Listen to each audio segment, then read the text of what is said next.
علیہ وآلہ وسلم کے حضور ناز میں اپنی عقیدتوں، ارادتوں اور محبتوں کا خراج پیش کرنے کے بعد واجب الاحترام ذوی الاحتشام معزز و مکرم سامعین حاضرین، السلام علیکم ورحمۃ اللہ وبرکاتہ۔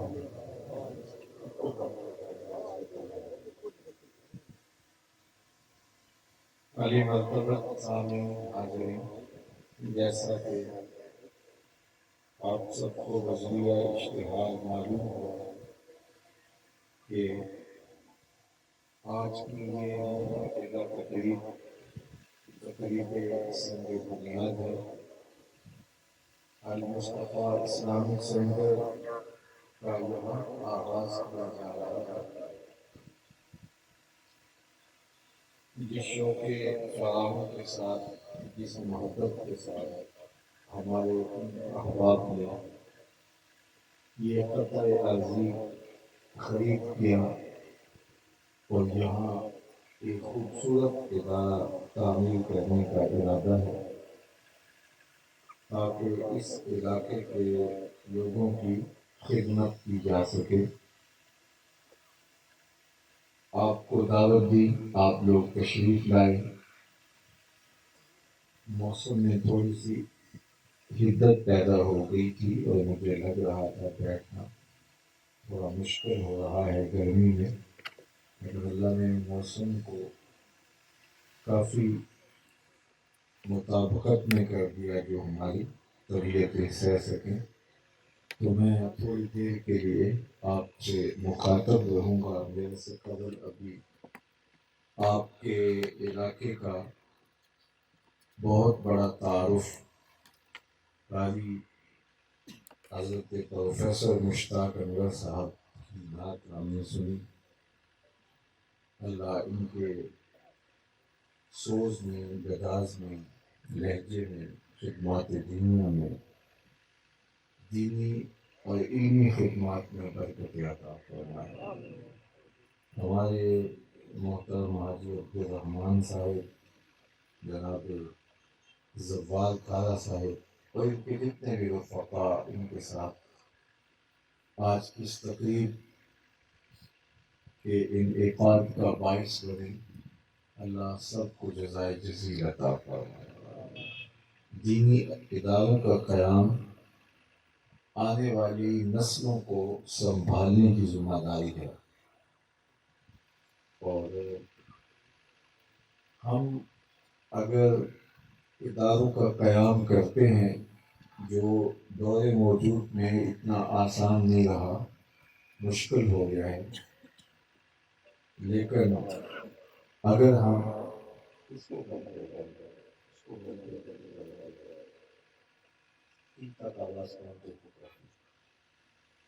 تو دینی اداروں کا قیام آنے والے دور کی بہتری کی ضمانت ہے، اور ہم اپنی نسلوں کو تبھی بچا سکتے ہیں اگر ان کو صحیح طریقے سے ابلاغ دین کر سکیں۔ علم اور دین ہماری بنیادی ضرورت ہے۔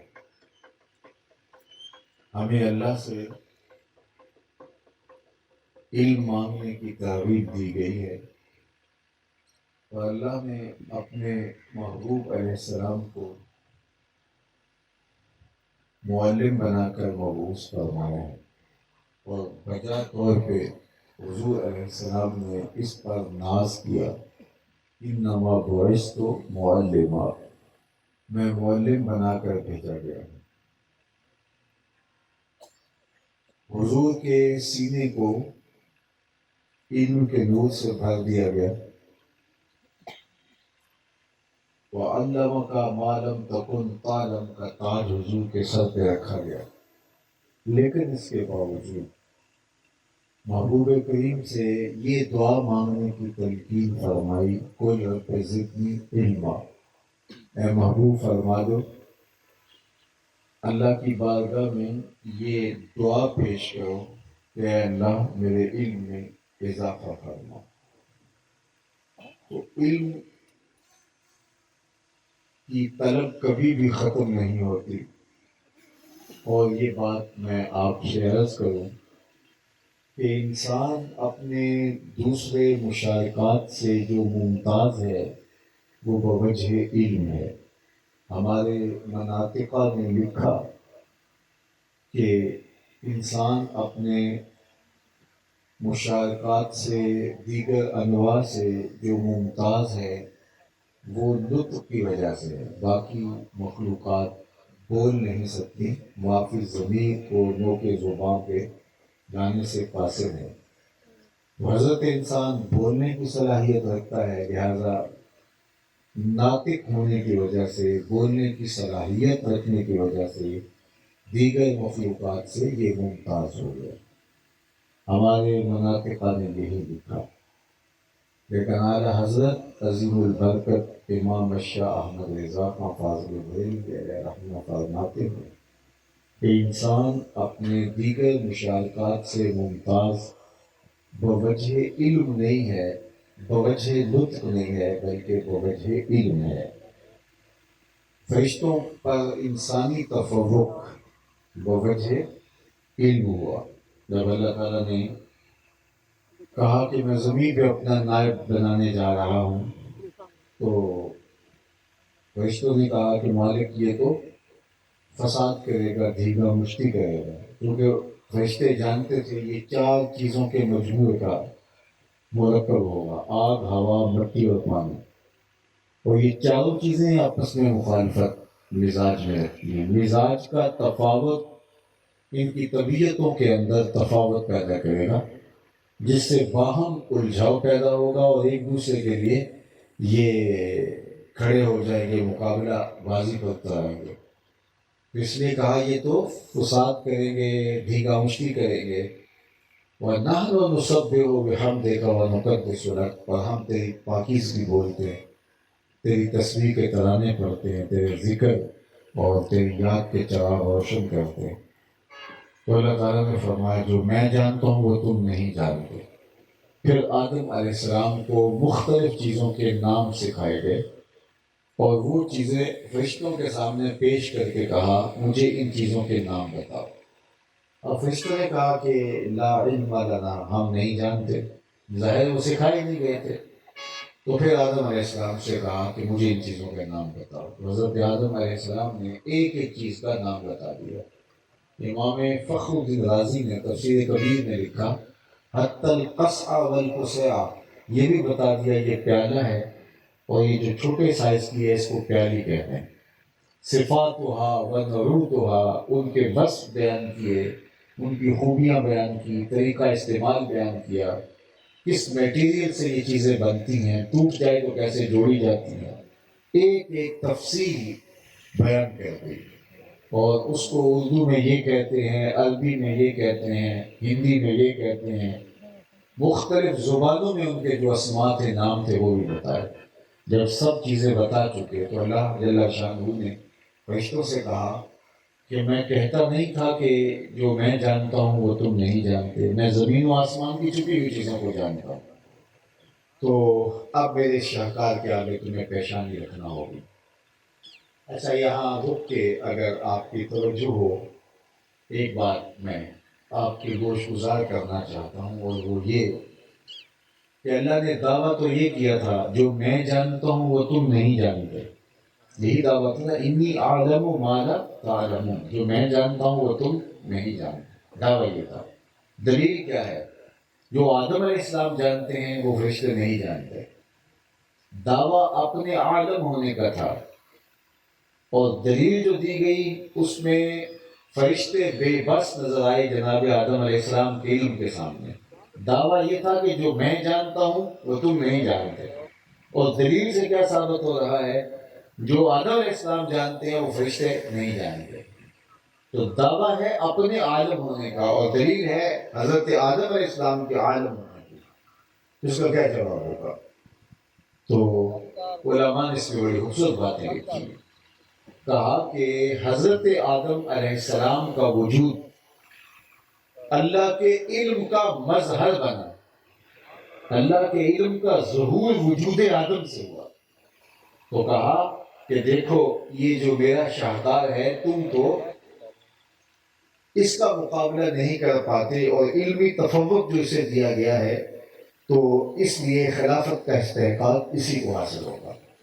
میں اس کو ایک سادہ مثال سے سمجھاؤں کہ میں یہ دعویٰ کروں کہ میں مصور ہوں، یہ میرا دعویٰ ہو، تو آپ اس دعوے کو کیسے مانیں گے؟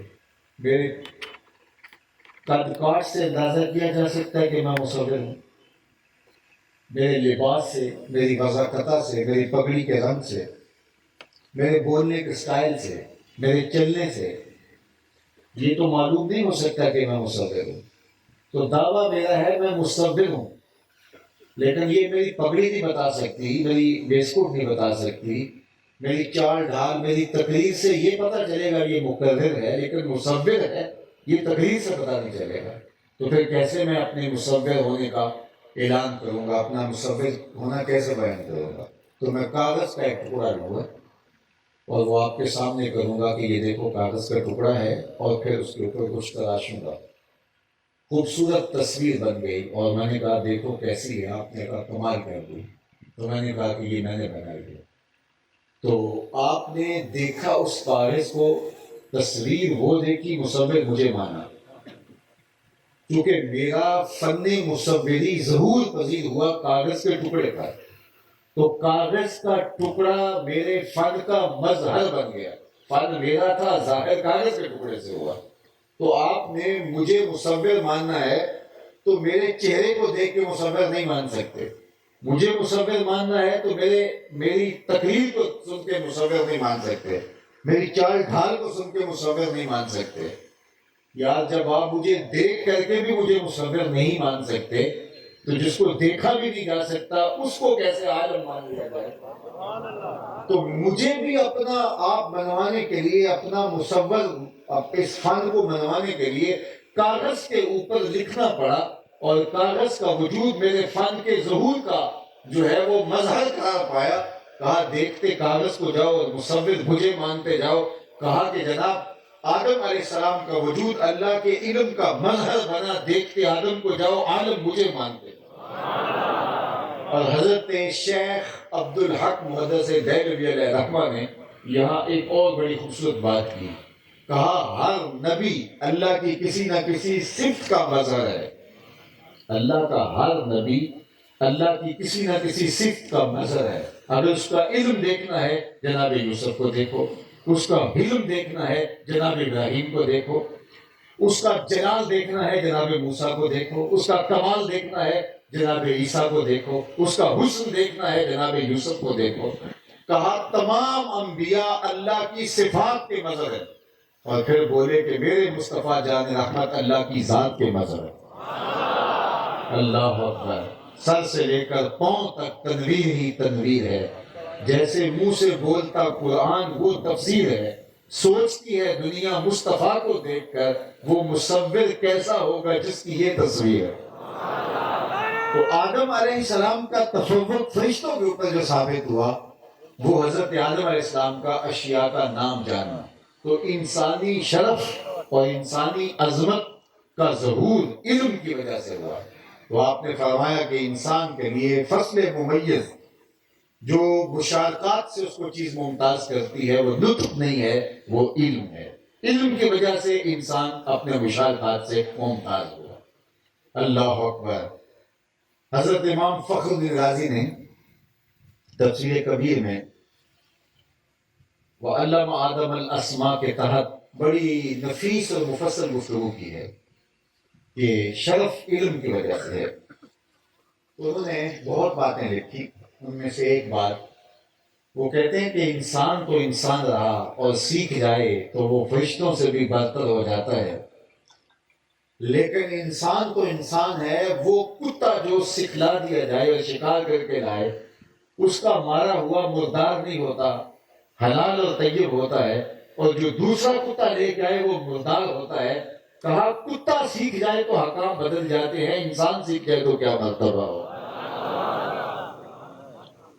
قرآن مجید میں سورہ النمل اٹھائیے، حضرت سلیمان اپنے لاؤ لشکر کے ساتھ جب وادی نمل میں داخل ہونے لگے تو 3 فرسخ دور سے ایک چیونٹی نے لشکر کو آتے ہوئے دیکھا، تو اس نے اپنی ہمجولیوں سے کہا کہ جلدی جلدی اپنی بلوں میں داخل ہو جاؤ، اللہ کے نبی کا لشکر بے خبری میں تمہیں کچل نہ ڈالے۔ تو حضرت سلیمان علیہ السلام نے چیونٹی کی اس بات کو سنا، فَتَبَسَّمَ ضَاحِكًا مِّن قَوْلِهَا، اور اس کی بات کو سن کر تبسم بھی کیا، مسکرائے کہ یہ کیا بول رہی ہے۔ اللہ اکبر۔ ابھی آپ کے جوہر آباد باغ میں یہی گفتگو ہو رہی تھی کہ جس کی آنکھوں میں اللہ کے دیدار کا سرما لگے تو اس کی نظر کتنی تیز ہو جاتی ہے، اور جس کے کانوں میں اللہ کی سماعت کا نور آئے تو اس کی سماعت کتنی سری ہو جاتی ہے۔ اب یہاں منظر دیکھیے کہ 3 فرسخ دور سے، 9 میل دور سے، 15 کلومیٹر دور سے حضرت سلیمان علیہ السلام نے چیونٹی کی آواز کو سنا۔ اللہ اکبر۔ اور چیونٹی کے منہ میں زبان نہیں ہوتی، طیوریات کے ماہرین کہتے ہیں کہ چیونٹی کے منہ میں زبان نہیں ہوتی، اگر زبان ثابت کرنے جاؤ گے تو دانت بھی ثابت کرنے پڑیں گے، اور 32 دانت گرنے پڑیں گے کس کے، جو ہے وہ دانت کہاں کہاں ہے۔ تو اگر کوئی دانت ٹوٹ گیا تو کسی آپ ڈاکٹر کے پاس لے جائیں تو اس کا ٹوٹا ہوا دانت کیسے جوڑے گا، تو اس کے دانت نہیں ہوتے۔ وہ کہتے ہیں کہ اس کے 3 حصے ہوتے ہیں بدن کے، جو سر والا حصہ ہوتا ہے اس کے ساتھ مہین سے باریک سے 2 ریشے ہوتے ہیں، بال ہوتے ہیں، اور جب اس نے بات کرنی ہوتی ہے اور ہم جولی کو کوئی میسج دینا ہوتا ہے تو وہ 2 بالوں کو قریب کر کے رگڑتی ہے، اس رگڑ سے جو آواز پیدا ہوتی ہے اس سے اپنی ہم جولی کو کوئی میسج کنوے کر رہی ہوتی ہے۔ اللہ اکبر۔ اللہ کے پیغمبر کی سماعت کا عالم یہ ہے کہ 3 فرسخ دور سے، 9 میل دور سے چیونٹی کے باریک سے بالوں کے رگڑنے سے جو آواز پیدا ہوتی ہے اس کو سنتا ہے، اور جو اس سے مفہوم نکلتا ہے اس کو سمجھتا بھی۔ اور یہ اس پیغمبر کی کہانی سنا رہا ہوں جو مسجد اقصی میں مقتدی بن کے تیرے نبی کے پیچھے کھڑا تھا۔ جب مقتدی کی شان ہے تو مقتدا کی شان کا عالم کیا ہے۔ تو چیونٹی نے جو بات کی، یہ کوئی آپ نہیں کہہ سکتے کہ یہ حدیث ضعیف ہے، یہ قرآن ہے۔ فَتَبَسَّمَ ضَاحِكًا مِّن قَوْلِهَا، اس کی بات کو سن کر حضرت سلیمان ہنسنے لگے، اور اس نے کیا کہا تھا، جلدی جلدی اپنے دلوں میں داخل ہو جاؤ، اللہ کے نبی کا لشکر بے خبری میں تمہیں کچل نہ ڈالے۔ تو امام فخر الدین رازی نے لکھا کہ اللہ نے اس چیونٹی کو قیامت تک آنے والی چیونٹیوں کا سردار بنا دیا، اور اس چیونٹی کو پروٹوکول یہ ملا کہ اس کے نام کی صورت قرآن کے نام میں ہے، ذات کی چیونٹی ہے، لیکن احترام پیغمبر کا کیا تو اللہ نے اس کو اعزاز دیا کہ اس کے نام کی صورت قرآن میں موجود ہے۔ اللہ اکبر۔ اس کے نام کی صورت، یار ذات کا تو کتا بھی ہو، ذات کا کتا بھی ہو، لیکن اللہ کے ولیوں کے سنگ لگ جائے اور اصحاب کہف کی غار کے دھانے پر بازوؤں کو پھیلا کے بیٹھ جائے تو رب اس کے بیٹھنے کی حیت کو بیان کرتا ہے۔ وَقَلْبُهُمْ بَاسِطٌ ذِرَاعَيْهِ بِالْوَسِيطِ، ان کا کتا غار کے دھانے پہ بازوؤں کو پھیلا کے بیٹھا ہے۔ یا اللہ، قرآن تو حرف حرف ہدایت ہے، لفظ لفظ ہدایت ہے۔ کتے کے بیٹھنے کے سٹائل کو، اس کی حیت جلوس کو، اس کی سٹنگ کے انداز کو قرآن نے بیان کیا ہے، تو اس میں ہمارے لیے کیا ہدایت ہے؟ کتے کے بیٹھنے کے انداز کو قرآن نے بیان کیا ہے، بازوؤں کو پھیلا کے کتا بیٹھا ہے، تو مالک اس میں ہمارے لیے کیا ہدایت ہے؟ کہا یہی تو بتانا چاہتا ہوں کہ ذات کا کتا بھی ہو، لیکن اگر وہ اہل اللہ کی دہلیز پہ، چوکھٹ پہ بیٹھ جائے تو وہ بھی قابل ذکر ہو جاتا ہے، اور جب تم میرے ولیوں کی چوکھٹ پہ بیٹھ جاؤ تو پھر تمہارا مرتبہ کیا ہوگا، تمہاری شان کیا ہوگی۔ اب اس چیونٹی کے نام سے قرآن میں صورت موجود ہے، النمل۔ تو امام راضی کہتے ہیں قیامت تک اس چیونٹی کو سردار بنا دیا گیا۔ کیوں؟ اس کی وجہ یہ فرمایا کہ اس چیونٹی نے کہا کہ جلدی جلدی اپنی دلوں میں داخل ہو جاؤ، اللہ کے نبی کا لشکر بے خبری میں، عدم توجہی میں تمہیں کچل نہ ڈالے۔ وہ چیونٹی جانتی تھی کہ اللہ کے نبی کی صحبت میں رہنے والا لشکر، اللہ کے نبی کی تربیت میں رہنے والا لشکر جان بوجھ کر ننھی جان کو بھی ضائع نہیں کر سکتا. اگر تم کچلی جاتی ہو تو اس کا مطلب یہ ہے عدم التفات ہوگا، ان کی توجہ نہیں ہوگی، وہ اپنے دھیان میں جا رہے ہوں گے، تمہاری طرف توجہ نہیں ہو پائے گی، تم کچلی جاؤ گی. اس نے یہ جو کہا کہ عدم توجہ کی وجہ سے تم کچلی جاؤ گی، تو وہ جانتی تھی کہ پیغمبر کی صحبت کا نتیجہ یہ ہے کہ ننھی جان کو بھی ضائع نہیں کیا جا سکتا. اس علم کی وجہ سے اس کو باقی چوٹیوں کا سردار بنا دیا گیا. اور اگر آپ کی توجہ ہو تو یہاں رک کے ایک جملہ اور بھی کہنا چاہتا ہوں، وہ یہ، ایک چوٹی بھی جانتی تھی کہ پیغمبر کی صحبت پانے والا لشکر جان بوجھ کر ننھی جان کو بھی ضائع نہیں کر سکتا، اور جو اپنے بدن سے بام باندھ کر کے انسانوں کے ہجوم میں گھس جائے اور پھر پھٹ جائے اور چھوٹے چھوٹے بچوں کے جسم کے لوتھڑے دیواروں سے چپک جائے اور پھر وہ سینے پہ ہاتھ رکھ کے ذمہ داریوں قبول کرتے تھے کہ یہ ہم نے کارنامہ سر انجام دیا ہے، وہ پیغمبر کا لشکر نہیں ہو سکتا، شیطان کا لشکر ہو سکتا. پیغمبر کا لشکر جان بوجھ کر ننھی جان کو بھی ضائع نہیں کرتا. یہ علم چوٹی کو بھی تھا، اور اس علم کی وجہ سے اس کو باقی چوٹیوں کا سردار بنا دیا. تو انسانیت کا شرف علم کی وجہ سے، علم سے انسان ممتاز ہوتا ہے. اس لیے سیدنا علی مرتضیٰ فرماتے ہیں ہم اللہ کی تقسیم پہ راضی ہو گئے، اس نے جاہلوں کو مال اور ہمیں علم کی دولت سے مالا مال کر دیا. تو علم کا نور نصیب کیا جانا، علم کا چراغاں عطا ہو جانا، یہ زندگی کا بانپن ہے، زندگی کا عروج ہے اور زندگی کا افتخار ہے. تو میرے اور آپ کے آقا مولانا اس پہ ناز کیا، انما بعثت معلما، میں معلم بنا کر مبعوث کیا گیا. آقا کریم علیہ السلام نے فرمایا کہ صبح اس حال میں کر کہ تو عالم ہو، اور اگر یہ حالت نہیں ہے تو علم سیکھنے والا ہو، اور اگر یہ بھی نہیں ہے تو علماء کے پاس بیٹھنے والا ہو، اور اگر یہ بھی نہیں ہے تو ان کے ساتھ محبت کرنے والا ہو. فرمایا 5 معنی بننا ہلاک ہو جائے گا. یا تو خود عالم بن جا، اگر یہ فرصت نہیں ہے تو پھر طالب علم بن جا، سیکھنے لگے جا، ساری زندگی سیکھنا چاہیے. علماء نے لکھا کہ اگر کسی شخص کو پتہ چل جائے کہ میری زندگی بہت تھوڑی رہ گئی ہے، چند سانسیں باقی ہیں، آج کل وہ ڈاکٹر بتا دیتے ہیں کہ کینسر اس سٹیج پہ چلا گیا ہے کہ اب تمہارے بچنے کی ظاہری امید تو کوئی نہیں رہی، اللہ چاہے تو لمبی زندگی بھی دے دے لیکن ظاہری اسباب منقطع ہو گئے، یہ چند دن کی کہانی ہے، پھر تیری زندگی سمٹ جائے گی. تو اگر کسی کو سزائے موت ہو جاتی ہے تو بچ جائے تو اللہ کی مرضی، ورنہ ظاہری سبب تو یہ ہے کہ فلاں دن اس کو پھانسی دے دیا جائے گا. کسی کو کسی وجہ سے پتہ چل جائے کہ میری زندگی کے دن بہت تھوڑے رہ گئے ہیں تو وہ کیا کرے گا؟ نیکیاں بہت ساری ہیں، اب زندگی تھوڑی سی رہ گئی ہے. تو علماء نے کہا کہ وہ علم سیکھنے لگ جائے. اس کے لیے سب سے افضل وظیفہ طلب علم ہے. اور ایک حدیث پاک میں آتا ہے جو اس حالت میں انتقال کر گیا کہ وہ طالب علم تھا، قیامت کے دن اس کے اور پیغمبروں کے درمیان صرف 1 درجے کا فرق ہوگا. اللہ اکبر. تو علم سیکھنے کی ہمیں ترغیب دی گئی ہے. تو کہا یا تو عالم بن جائے یا پھر طالب علم بن جائے، سیکھنے لگ جائے. اللہ اکبر. طالب علم کے پاؤں تلے اللہ کے نورانی فرشتے پر بچھاتے ہیں. جب وہ علم سیکھنے کے لیے گھر سے چلتا ہے، فرشتوں کے نورانی پر بچھ جاتے ہیں. یہ پروٹوکول ہے. رضا لے طالب علم، عالم دین کی، طالب علم کی عزت افزائی کے لیے، اس کے پروٹوکول کے لیے، اس کی تقریم کے لیے. یہاں کوئی کسی کے لیے کتنے قالین بچھا لیتا ہوگا. مختلف ممالک کے صدور آتے ہیں تو چلو کوئی آدھا کلومیٹر سرخ قالین بچھا لیتا ہوگا، کوئی اس سے کم بچھا لیتا ہوگا، اور وہ بھی ٹینٹ سروس والوں سے پرانے سے قالین ہوتے ہیں، وہ بچھا لیے. چلو کسی نے نئے بھی ڈالیے تو آدھا کلومیٹر، لیکن 300 میل سے بھی طالب علم چلا ہے. اللہ اکبر. اس کے پاؤں تلے اللہ کے نورانی فرشتوں کے مقدس پر بچ جاتے ہیں. اللہ اکبر. کتنا بڑا احساس ہے، کتنی بڑی عزت افزائی ہے، کتنا بڑا پروٹوکول ہے. تو بھائی عالم بن جا یا علم دین سیکھنے والا بن جا. اللہ اکبر. یہ طالب علم جو دین سیکھتے ہیں اللہ رسول کو بہت محبوب ہوتے ہیں. ہمارے تاریخ فرشتہ میں ایک بڑا خوبصورت واقعہ لکھا ہے کہ سلطان محمود غزنوی کے ذہن میں 3 شکوک اٹھتے تھے.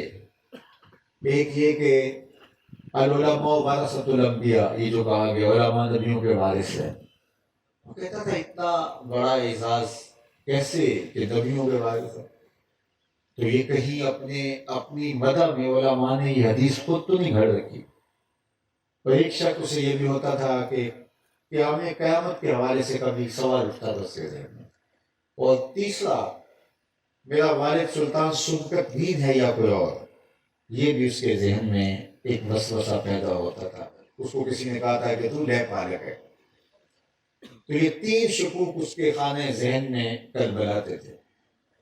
ایک دن بادشاہ اپنے محل سے باہر نکلا اور خادم سونے کی شمع دان لیے آگے آگے چل رہے تھے.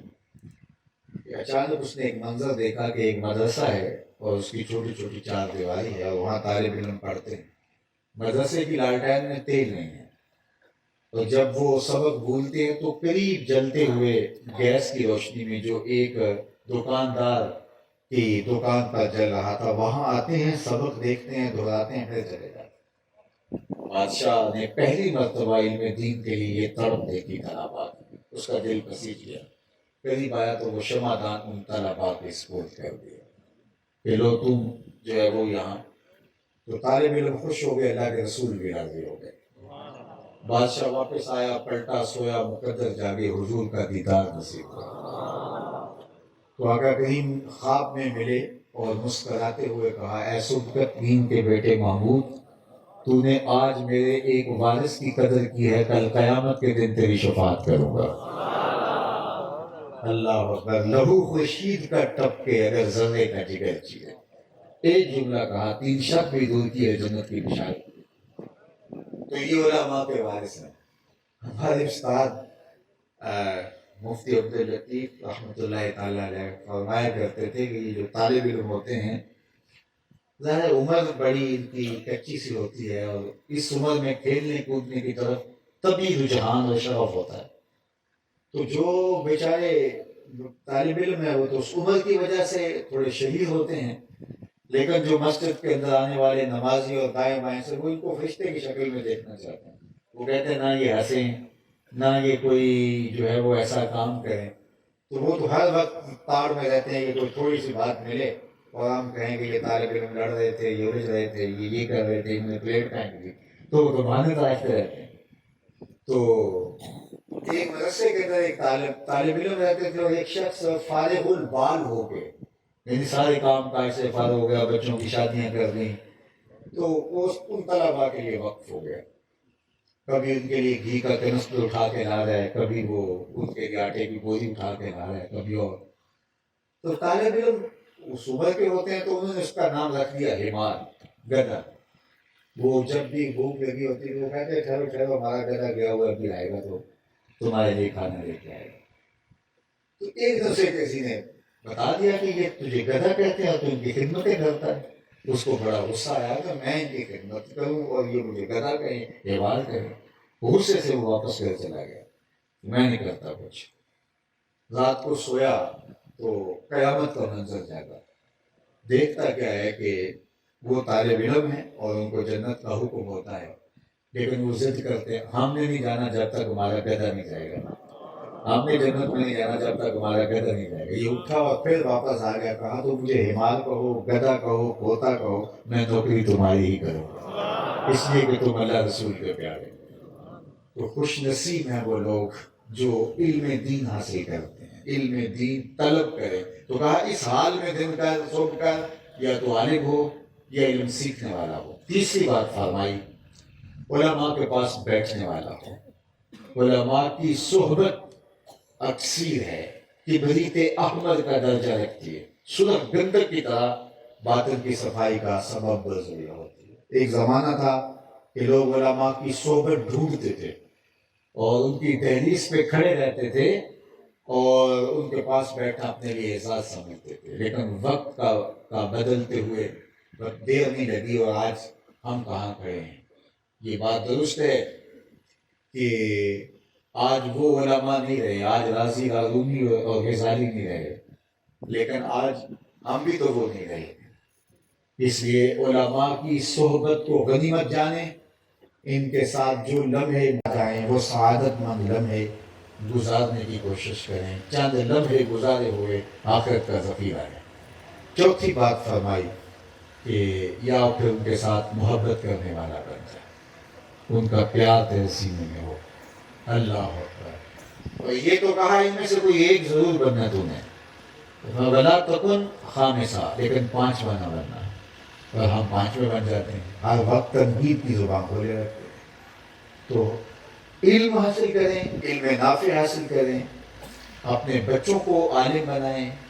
اللہ تعالیٰ علماء کی شفاعت کل قیامت کے دن قبول فرمائے گا، اور علماء کی شفاعت سے جہنم کا حکم جن لوگوں کو ہو چکا ہوگا ان کی شفاعت سے اللہ انہیں جنت عطا فرمائے گا۔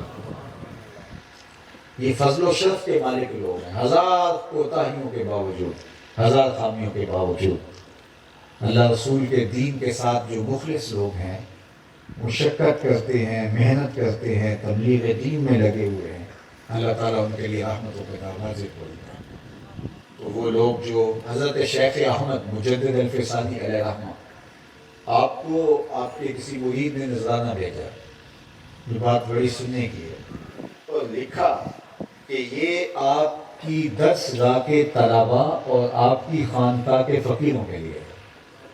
تو آپ نے وہ نذرانہ قبول فرمایا اور بھیجنے والے کو خط لکھا، خط کا جواب لکھا، مکتوب میں لکھا کہ مجھے اتنی خوشی ہوئی تیری اس بات کی جو تو نے کہا کہ یہ جو نذرانہ ہے آپ کی درسگاہ کے طلباء اور خانقاہ کے فقیروں کے لیے، تو مجھے اس بات سے خوشی ہوئی کہ تو نے درسگاہ کے طلباء کا ذکر خانقاہ کے فقیروں سے مقدم کیا ہے اور تو نے ان کو پہلے رکھا ہے، اور مجھے اس بات کی مسرت ہوئی اور میں تجھے خاص طور پہ جو اس پہ داد دیتا ہوں، تحسین کرتا ہوں۔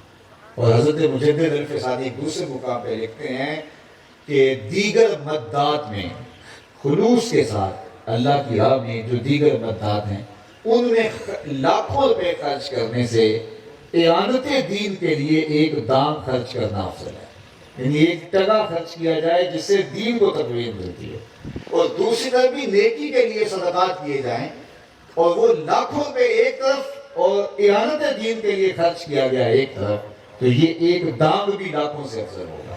اور اگر لاکھوں افضل ہوں یہ خرچ کیے جائیں تو پھر کتنا فضل و شرف ہوگا۔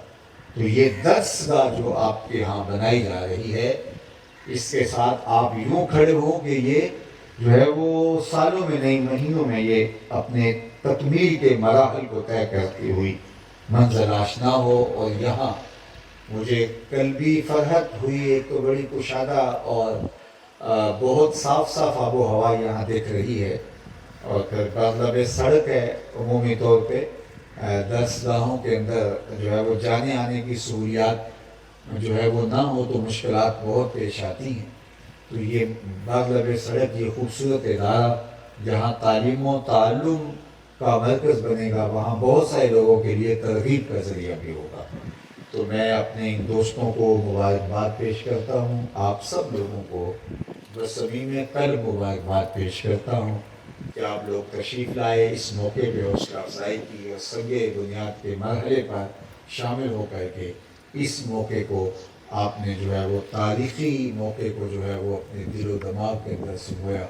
انشاءاللہ جلد تعمیر کے مراحل سے گزر کے یہ جگہ تکمیل کی منزل تک پہنچے گی، اور میں اللہ کی بارگاہ میں آپ سارے لوگوں کی پرخلوص آمین کے ساتھ دعا گو ہوں کہ اللہ وہ وقت جلد نصیب فرما کہ آج ہم سنگ بنیاد رکھنے آئے ہیں، وہ وقت آئے کہ ہم سب جمع ہو رہے ہوں اور اس کی آخری اینٹ لگا رہے ہوں اور یہ تعمیر کے مرحلات سے گزرے۔ اللہ ان لوگوں کو، ان ہمارے دوستوں کو جنہوں نے اس قطع ارضی کو وقف کیا اور اس کے وقف کا ذریعہ بنے، دامِ درم میں سکھ میں شریک ہوئے اور آئندہ مرحلات میں شریک ہوں گے، بلکہ میری دعا تو ان لوگوں کے لیے بھی ہے جو اس سڑک سے گزرتے ہوئے اس مرکز کو محبت کی نظر سے دیکھ بھی لیں گے، اللہ ان کو بھی جزا عطا فرمائے اور بہتر صلہ دے۔ جی جگہ تو اطراف میں بھی ہے، اور آج اس جگہ کو زیادہ کر دینا آسان ہے۔ مجھے اچھی طرح یاد ہے کہ جب ہم مرکز مصطفیٰ کی جگہ خریدی تھی تو وہ 12 کنال تھی، اور اس وقت ہمیں لگتا تھا یہ کافی ہے، لیکن پھر وہ اب تقریباً 9 ایکڑ پہ پھیل گئی ہے. تو اب وہ جو اطراف میں ہم جگہ مزید شامل کر رہے ہیں تو 5 مرلے کا پلاٹ ملتا ہے، اور وہ 5 مرلے کا پلاٹ بھی اس کی قیمت اتنی ہے کہ یہاں اس قیمت میں ایک کنال آ سکتی ہے. تو اب مزید آگے اس کا پھیلنا مشکل ہو گیا ہے، تو اب ہم اس کا دوسرا کیمپس بنائیں گے. لیکن یہاں اگر آپ بر وقت اس کا اہتمام و انتظام کر سکیں تو یہاں اب آسان ہے، لیکن گزرتے ہوئے وقت کے ساتھ مشکل ہو جائے گا. تو اللہ آپ کو اس کا بہتر صلہ دے. میرے پاس ایک صاحب تشریف لائے، انہوں نے ایک ٹاؤن بنایا تھا، تو 2 کنال کی مسجد اس ٹاؤن میں رکھی. ان کا خیال تھا کہ یہ مرکز کے لیے میں پیش کروں، اور وہ اپنے طریقے کے مطابق یہاں کریں. تو جو ہی وہ مرکز میں داخل ہوئے تو مرکز کو بنا ہوا دیکھا، تو انہوں نے کہا کہ میرے تک پہنچتے پہنچتے تو انہوں نے کہا کہ میں نے یہ طے کر دیا ہے کہ جس طرح کا یہ مرکز بنا میں نے اسی طرح کا بنانا ہے. تو مجھے انہوں نے کہا کہ اس کے لیے کتنی جگہ چاہیے، تو میں نے کہا دیکھ لیجیے. تو انہوں نے وہاں بیٹھے بیٹھے کہا کہ میں اتنی جگہ وقف کرتا ہوں. پھر انہوں نے اس کی تعمیر کا ذمہ لیا، جگہ مکمل وقف کی. پھر اس وقت اس کے اوپر تقریباً 27 کروڑ روپیہ لگ چکا ہے، اور جو ہے وہ بقیہ بھی اس کے اوپر تقریباً 40 کروڑ کا 50 کروڑ روپیہ مزید کیا. اور جب وہ بن جائے گا مرکز تو آپ مرکز مصطفیٰ گجرانوالہ میں کھڑے ہوں گے یا مرکز مصطفیٰ محیط کے میں کھڑے ہوں گے. لکھا ہوگا محیط کے تو آپ کو پتا چلے گا میں محیط کے میں کھڑا ہوں، ورنہ وہ اس کے سائز، اس کی اونچائی، اس کی منزلیں، اس کا رنگ، اور جہاں جہاں ستون ہے، ساری چیزیں بالکل جو ہے وہ مرکز سے ہی آرکیٹیکٹ نے لیا تھا کہ بالکل اس کی ڈیٹو کاپی بنانی ہے. تو انشاءاللہ جو ہے وہ آپ بھی دیکھو، اللہ سے مانگے تو تھوڑا بھی مانگیں، اس سے مانگے تو چوری پھیلا کے مانگے، اپنے لیے بھی مانگے، اوروں کے لیے بھی مانگے، جہاں کے لیے مانگے. تو اس لیے میں تو مانگتا ہوں کہ اللہ اس جگہ کو اتنا کشادہ عطا کرے کہ یہاں سڑک سے گزرتے ہوئے نظر پڑے تو ایک دم آنکھیں جھپک کے جس نے مرکز دیکھا ہو تو وہ سوچے کہ کہاں وہ مرکز یہاں سے تو نہیں ہوتا ہے دوبارہ. تو اللہ کرے یہ وقت ہمیں نصیب فرمائے.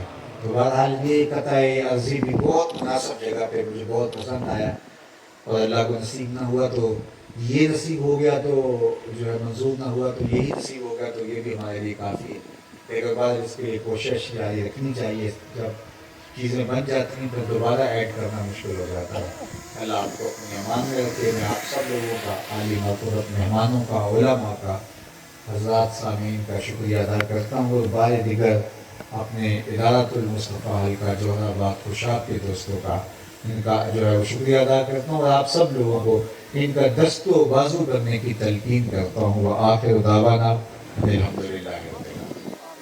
الحمدللہ رب العالمین، والصلاة والسلام علی اشرف الانبیاء والمرسلین. اللہ اٹھے ہوئے ہاتھ کبھی خالی نہ موڑنا، پھیلی ہوئی جھولیاں رحمتوں سے بھر دینا، وقت کی بہار نصیب فرمانا، مقدر کی خزائن رخصت کر دینا. جیئیں تو تیرے لیے، مرے تو تیرے دین کے لیے، اور زندگی کی آخری ہچکی تک تیرے رسول کے وفادار رہیں. ہر علت سے، ہر قلت سے، ہر ذلت سے رہائی دینا، اپنے پاک نبی کے در کی گدائی دینا. اللہ تعمیر کے مراحل سے گزار کے بہت جلد اس مرکز کو تکمیل کی منزل تک پہنچا دے. اللہ اس مرکز کے ساتھ جڑے ہوئے تمام لوگوں کی خیر فرما. جنہوں نے اس مرکز کی تعمیر میں 1 روپیہ بھی دیا، 1 اینٹ بھی دی، اللہ اسے اتنا عطا کرنا کہ کبھی کبھی واقع نہ ہونا پڑے. جو گزرتے ہوئے سڑک سے محبت کی نظر سے دیکھ کے گزر بھی گیا، اللہ اجر سے اسے بھی معلوم نہ رکھا. وصلی اللہ تعالی علی النبی الامین وآلہ وصحبہ اجمعین.